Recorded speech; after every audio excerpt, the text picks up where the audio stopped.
രാജ്യതലസ്ഥാനത്തെ മുൾമുനയിൽ നിർത്തിയ വിദ്യാർത്ഥി പ്രക്ഷോഭം. കേന്ദ്ര വിദ്യാഭ്യാസ മന്ത്രിക്ക് രാജിവെക്കേണ്ടി വന്നു. പരീക്ഷാ ക്രമക്കേടുകളിൽ കേന്ദ്ര സർക്കാരിന് തിരുത്തലിനും കർക്കശമായ നിയമം കൊണ്ടുവരാനും നിർബന്ധിതരായി. പ്രതിഷേധിച്ച വിദ്യാർത്ഥികൾക്ക് നേരെ പോലീസ് അതിക്രമം ചൂണ്ടിക്കാണിച്ച് പാർലമെന്റ് പ്രക്ഷുബ്ധമാകുന്നു. വിദ്യാർത്ഥി സമരം അവസാനിച്ചിട്ട് 2 ആഴ്ച പിന്നിട്ടിട്ടും പ്രധാനമന്ത്രി നരേന്ദ്രമോദിയും ആഭ്യന്തരമന്ത്രി അമിത്ഷായും ഇതുവരെ സഭയിലെത്തിയിട്ടില്ല. വർഷകാല സമ്മേളനം ആരംഭിച്ച ശേഷം പ്രധാനമന്ത്രി നരേന്ദ്രമോദി സഭയിൽ ഒരു ചർച്ചയിലും പങ്കാളിയായിട്ടില്ല. പാർലമെന്റിലുണ്ടായിട്ടും അമിത്ഷാ സഭയിലെത്താൻ കൂട്ടാക്കിയിട്ടില്ല. എവിടെ പോയി പ്രധാനമന്ത്രിയും രാജ്യത്തിന്റെ ആഭ്യന്തരമന്ത്രിയും?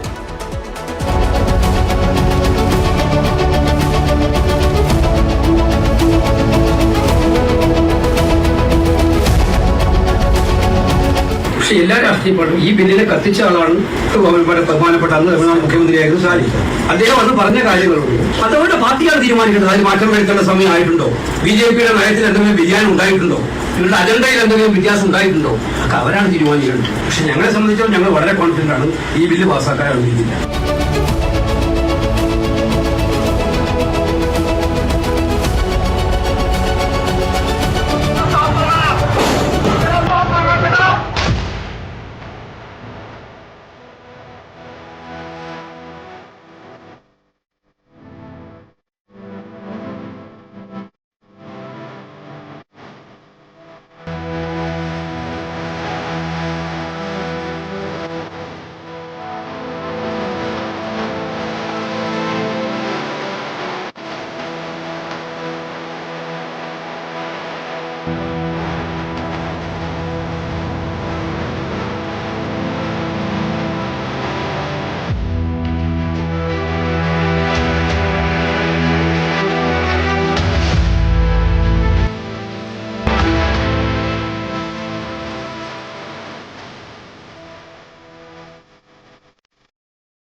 പ്രധാനമന്ത്രിയും ആഭ്യന്തരമന്ത്രിയും എന്തുകൊണ്ട് പാർലമെന്റിനെ അഭിസംബോധന ചെയ്യുന്നില്ലെന്ന് ചോദിച്ചുകൊണ്ടിരിക്കുകയാണ്.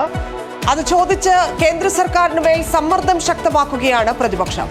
CJP പ്രതിഷേധത്തിലെ പോലീസ് നടപടി കൂടാതെ അയോധ്യയിലെ രാമക്ഷേത്രത്തിലെ സംഭാവന തട്ടിപ്പ് ഉൾപ്പെടെയുള്ള വിഷയങ്ങളും കോൺഗ്രസും സമാജ്വാദി പാർട്ടിയും മറ്റ് ഘടകകക്ഷികളുമൊക്കെ ഉയർത്തിക്കാട്ടുന്നുണ്ട്.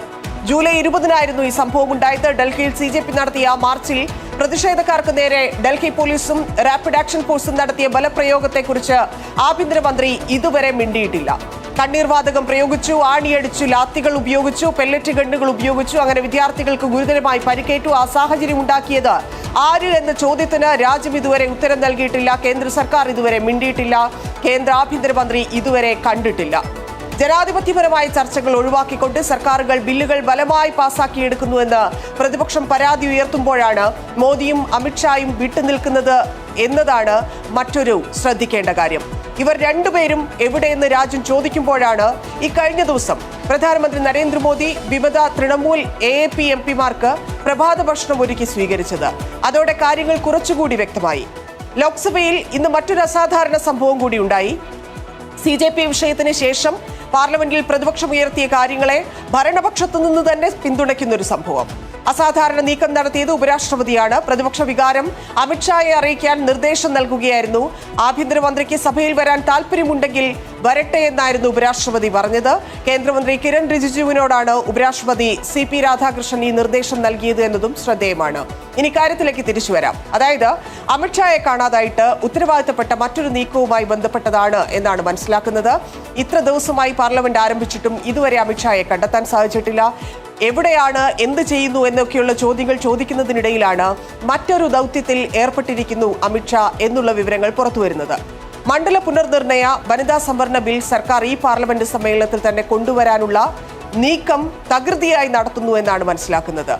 അതിനായി വർഷകാല സമ്മേളനത്തിന്റെ തുടർച്ചയായി ഓഗസ്റ്റ് 16 മുതൽ 18 വരെയോ ഇല്ലെങ്കിൽ 17 മാത്രമായോ ഈ സമ്മേളനം വിളിച്ചു ചേർത്തേക്കുമെന്നുള്ള സൂചനകൾ വന്നുകൊണ്ടിരിക്കുന്നു. വനിതാ സംവരണ ഭേദഗതിയുടെ ഭാഗമായി ലോക്സഭാ അംഗബലം 850 ഉയർത്തുന്ന ഭരണഘടനാ ഭേദഗതി പാസാക്കൽ ഇപ്പോഴത്തെ സാഹചര്യത്തിൽ NDAക്ക് എളുപ്പമാണ്. ഏപ്രിലിൽ ഇതിനായുള്ള ആദ്യ ശ്രമം ലോക്സഭയിൽ പരാജയപ്പെട്ടിരുന്നു. അന്ന് പ്രതിപക്ഷ പാർട്ടികൾ എല്ലാവരും തന്നെ അത് ഓരോ സ്റ്റേറ്റ് വെച്ച് പ്രതിപക്ഷ പാർട്ടികൾ പ്രതിഷേധിച്ചതാണ്. കോൺഗ്രസ് അന്ന് കടുത്ത തീരുമാനമെടുത്തതാണ്. നിലപാടുകളിൽ ഉറച്ച് ചെറിയ പാർട്ടികൾ പോലും മുന്നോട്ട് വന്നതാണ്. പല സ്റ്റേറ്റുകളും അതുമായി ബന്ധപ്പെട്ട് പ്രമേയം പാസാക്കിയതാണ്. അങ്ങനെ ആ ശ്രമം പരാജയപ്പെടുത്തുകയായിരുന്നു. എന്നാൽ പ്രതിപക്ഷ നിരയിൽ വിള്ളൽ സൃഷ്ടിച്ചുകൊണ്ട് ആ ബില്ലിന്റെ കടക്കാനുള്ള നീക്കമാണ് ഇപ്പോൾ കേന്ദ്ര സർക്കാർ സജീവമാക്കിയിരിക്കുന്നത്. ആഭ്യന്തരമന്ത്രി അമിത്ഷാ നേരിട്ടാണ് അതിന് ചുക്കാൻ പിടിക്കുന്നതെന്നാണ് അറിയുന്നത്. CJP പ്രക്ഷോഭത്തിൽ സർക്കാരിനേറ്റ തിരിച്ചടി മറികടക്കാനുള്ളൊരു നീക്കമായും അത് വ്യാഖ്യാനിക്കപ്പെടുന്നുണ്ട്. അംഗബലം പ്രശ്നമാണ്, അതെങ്ങനെ പരിഹരിക്കുമെന്നുള്ളതാണ് പ്രധാനപ്പെട്ടത്. ലോക്സഭയിൽ നോക്കുകയാണെങ്കിൽ 540 MP-മാരാണ് ഹാജരായി വോട്ട് ചെയ്താൽ മൂന്നിൽ രണ്ട് ഭൂരിപക്ഷത്തിന് 360 പേരുടെ പിന്തുണയാണ് വേണ്ടത്. നിലവിൽ NDAയെ സംബന്ധിച്ച് പരമാവധി ലഭിക്കുക 324 അംഗങ്ങളുടെ പിന്തുണയാണ്. അതിൽ 22 MP-മാരുടെ പിന്തുണ DMK-യുടെ വോട്ടുറപ്പാക്കാനുള്ള രഹസ്യ നീക്കം നടക്കുന്നു എന്നാണ് കഴിഞ്ഞ ദിവസങ്ങളിലെല്ലാം മാധ്യമങ്ങളിൽ റിപ്പോർട്ടുകൾ വരുന്നു. ഒപ്പം തന്നെ ചില കേന്ദ്ര സർക്കാരുമായി ബന്ധപ്പെട്ട വൃത്തങ്ങളെല്ലാം ഇക്കാര്യങ്ങൾ പുറത്തുവിടുന്നു. ഇതുമായി ബന്ധപ്പെട്ട രാഷ്ട്രീയ ചർച്ചകളിലേക്ക് കടക്കുന്നു. അപ്പോൾ DMK എന്ത് നിലപാടെടുക്കും എന്നുള്ളതിൽ ഇപ്പോഴും ആകാംക്ഷയിലാണ്. കാരണം തമിഴ്നാടിനെ സംബന്ധിച്ച് DMK-യിലൊപ്പം ഉണ്ടായിരുന്ന കോൺഗ്രസ് TVK-ക്കൊപ്പം പോയപ്പോൾ വലിയ രീതിയിലുള്ളൊരു ഭിന്നത അവിടെ ഉണ്ടായിട്ടുണ്ട്. ഈ വിഷയവുമായി ബന്ധപ്പെട്ട് ഏറ്റവും കൂടുതൽ എതിർപ്പുയർന്ന സ്ഥലം അത് തമിഴ്നാടായിരുന്നു. അത് DMK-യിൽ നിന്നായിരുന്നു. ആ എതിർപ്പുകളെല്ലാം മറികടന്നുകൊണ്ട് DMK ഇതിൽ ഉറച്ചു നിൽക്കുമോ ഇല്ലെങ്കിൽ DMK ഒപ്പം ചേരുമോ എന്നുള്ളതാണ് ഏറ്റവും പ്രധാനപ്പെട്ട കാര്യം. ഇതുവരെ പറഞ്ഞതെല്ലാം വിഴുങ്ങിക്കൊണ്ട് DMK അങ്ങനെ ഒപ്പം ചേർന്നാൽ ബില്ലിന് 346 പേരുടെ പിന്തുണ ഉണ്ടാകും. പിന്നെയും വേണം 14 പേർ. രാജ്യസഭയിലേക്ക് കാര്യങ്ങൾ എത്തിക്കഴിഞ്ഞാൽ നോക്കാം. 244 അംഗ രാജ്യസഭയിൽ NDAക്ക് കാര്യങ്ങൾ താരതമ്യേന എളുപ്പമാണ്. ലോക്സഭയുടെ അത്രയും ടൈറ്റ് അല്ല. ലോക്സഭയുടെ അത്രയും അമിത്ഷാ ഇറങ്ങി ആളെ പിടിക്കേണ്ട സാഹചര്യം രാജ്യസഭയിലില്ല. 164 പേരുടെ പിന്തുണയാണ് രാജ്യസഭയിൽ വേണ്ടത്. ഇപ്പോൾ 154 പേരുടെ പിന്തുണ നിലവിലുണ്ട്. YSR കോൺഗ്രസിലെ 4 പേരുടെ പിന്തുണയിൽ ലഭിച്ചേക്കുമെന്നാണ് അറിയുന്നത്. പിന്നെ 6 പേരുടെ പിന്തുണ കൂടി മാത്രമാണ് വേണ്ടത്. ബിൽ പുതിയ രൂപത്തിൽ കൊണ്ടുവരാൻ തീരുമാനിച്ചാൽ രാഷ്ട്രീയ മലക്കം പറച്ചിലുകളും കണ്ടേക്കാം. പ്രത്യേകിച്ച് CJP അതിൽ പ്രധാനപ്പെട്ട ഘടകമാണ്.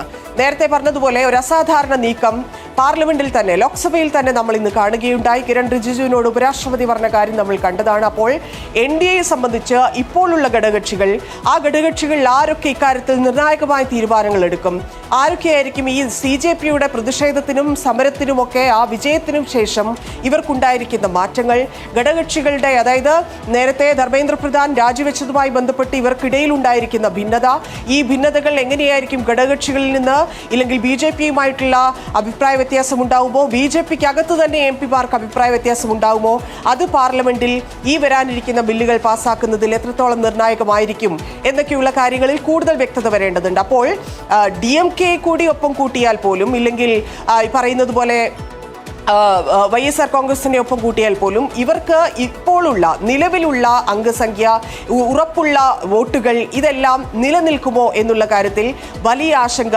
NDAയെ സംബന്ധിച്ചുണ്ട്, പ്രത്യേകിച്ച് BJPയെ സംബന്ധിച്ചുണ്ട്. അപ്പോൾ അത് ഉറപ്പിക്കുക, അതിപ്പോൾ കൂടുതലായാലും കുഴപ്പമില്ല. പ്രതിപക്ഷത്ത് വലിയ വിള്ളൽ വീഴ്ത്തിക്കൊണ്ട് വലിയ ഭിന്നതയുണ്ടാക്കിക്കൊണ്ട് അത് ഉറപ്പിക്കുക എന്നുള്ള വലിയ ടാസ്കാണ് ഇപ്പോൾ അമിത്ഷാ ഏറ്റെടുത്തിരിക്കുന്നത് എന്നാണ് മനസ്സിലാക്കുന്നത്. ഇവിടെ ഏറ്റവും നിർണായകം ഇന്ത്യ സഖ്യത്തിൽ കോൺഗ്രസുമായി ഇടഞ്ഞു നിൽക്കുന്ന DMK തന്നെയാണ്. ഈ വോട്ടെടുപ്പിൽ നിന്ന് DMK വിട്ടുനിൽക്കുകയോ ഇറങ്ങിപ്പോവുകയോ ഒക്കെ ചെയ്താൽ സഭയിലെ അംഗബലം 518 ആകും. പിന്നെ ഭൂരിപക്ഷത്തിന് വേണ്ടത് 345 ആണ്.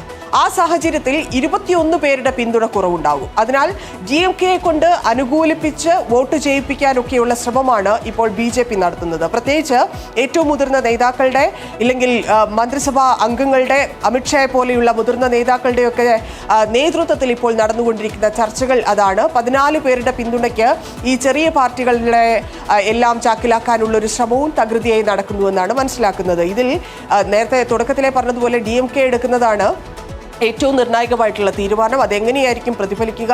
നമ്മൾ നേരത്തെ പറഞ്ഞതുപോലെ ഈ വനിതാ സംവരണ ബില്ലുമായി ബന്ധപ്പെട്ടൊക്കെ ഏറ്റവും കൂടുതൽ എതിർപ്പുയർന്ന സ്ഥലമാണ് തമിഴ്നാട്. ആ തമിഴ്നാട്ടിൽ നിന്ന് DMK അത്തരത്തിലൊരു തീരുമാനത്തിലേക്ക് കടന്നിട്ടുണ്ടെങ്കിൽ തമിഴ്നാട് രാഷ്ട്രീയത്തിലും വലിയ മാറ്റങ്ങൾ സംഭവിക്കും. മാത്രവുമല്ല ഇന്ത്യൻ രാഷ്ട്രീയത്തിൽ തന്നെ വലിയ ചലനങ്ങൾ ഉണ്ടാക്കാൻ ശേഷിയുള്ള ഒരു മുന്നണിയായി NDA മാറും എന്നുള്ളതാണ് ഇപ്പോൾ തന്നെ ഉണ്ടാക്കിയിരിക്കുന്നത്. ഇല്ലെങ്കിൽ ഇത്ര വർഷമായി 12 വർഷമായി ഭരിച്ചുകൊണ്ടിരിക്കുന്ന NDAയെ സംബന്ധിച്ച് ഇനി സംഭവിക്കാൻ പോകുന്നത് ഒരുപക്ഷെ ഈ ബില്ലിൽ NDAക്കുള്ളിൽ നിന്ന് തന്നെ ഇല്ലെങ്കിൽ ഘടകകക്ഷികൾ തന്നെ പിന്മാറുകയാണ്, ഇല്ലെങ്കിൽ അവർക്ക് തന്നെ താല്പര്യക്കുറവുണ്ട് എന്നുണ്ടെങ്കിൽ ആരെയായിരിക്കും ഈ ചെറു പാർട്ടികൾ ഉൾപ്പെടെയുള്ള ആളുകളെ BJP ചാക്കിലാക്കുക എന്നുള്ളതാണ് അറിയേണ്ടത്. BJPയെ സംബന്ധിച്ച് ഏറ്റവും നിർണായകമായ ദിവസങ്ങളാണ് വരാനിരിക്കുന്നതും.